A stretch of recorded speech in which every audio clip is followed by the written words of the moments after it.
Welcome back. A jam-packed program this morning. We're coming to you live in Washington at the Treasury Department. Today marks the 6th-month anniversary of President Trump's signing of the Tax Cut and Jobs Act into law. This key piece of legislation by the president has had a huge impact on the economy, on business, on citizens nationwide. Joining me right now is the chairman of the House Ways and Means Committee and architect of this landmark legislation, Congressman Kevin Brady of Texas. Congressman, it's great to see you. Thanks, Maria. You've got to be taking a victory lap right here. This act has been one of the biggest accomplishments of yours, the president's. What are your reflections in this last 6 months? Yeah, so there is, look, we know it's very early in all of tax reform. It's really designed long term, but boy, look, every indicator is significantly better. And I think the major changes as a country, we've gone in 6 months from asking where are the jobs to where are the workers. And that is a problem, but a great problem to have for a country that's been trying to get out of second gear for a decade. Now we are, and we can build off the momentum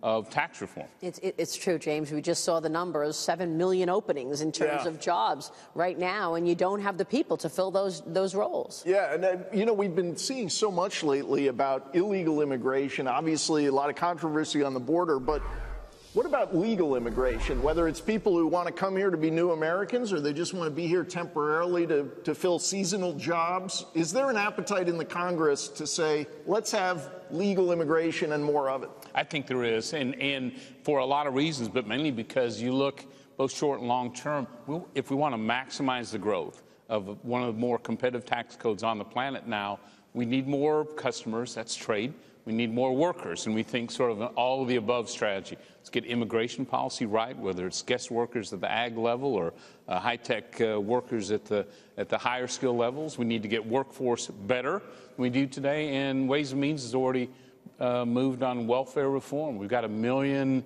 we think, work-eligible, really good people who can go from the sidelines to the front lines of our workforce, and so we're going to need to do all 3 of those as a strategy. And you could get those things done before the midterm elections, or is this what are the priorities for this year? You know, I think obviously welfare reform is already moving. I think we'll move on the House later in July on this, and this is sort of restoring the promise of the 96 reforms that helped so many families move to work. And also immigration. I think my understanding we'll have a vote on an agriculture guest worker program in July as well. Congressman, there's some questions about the international part of this, the guilty or the beat. These are 2 things that some of the tax agencies brought up to me, basically intended to prevent companies from loading up on U.S. deductions to reduce the liability, but it's muddied the waters in terms of how much tax they pay on their international. Yeah, so not unexpected. We threw major changes at the international side. We didn't have as much time to model and analyze it, interact it as now that we're getting that feedback, we're going to be making those changes, fine-tuning the international side to make sure it hits the mark. In phase 2? Probably beyond that as well. Beyond that. Yeah.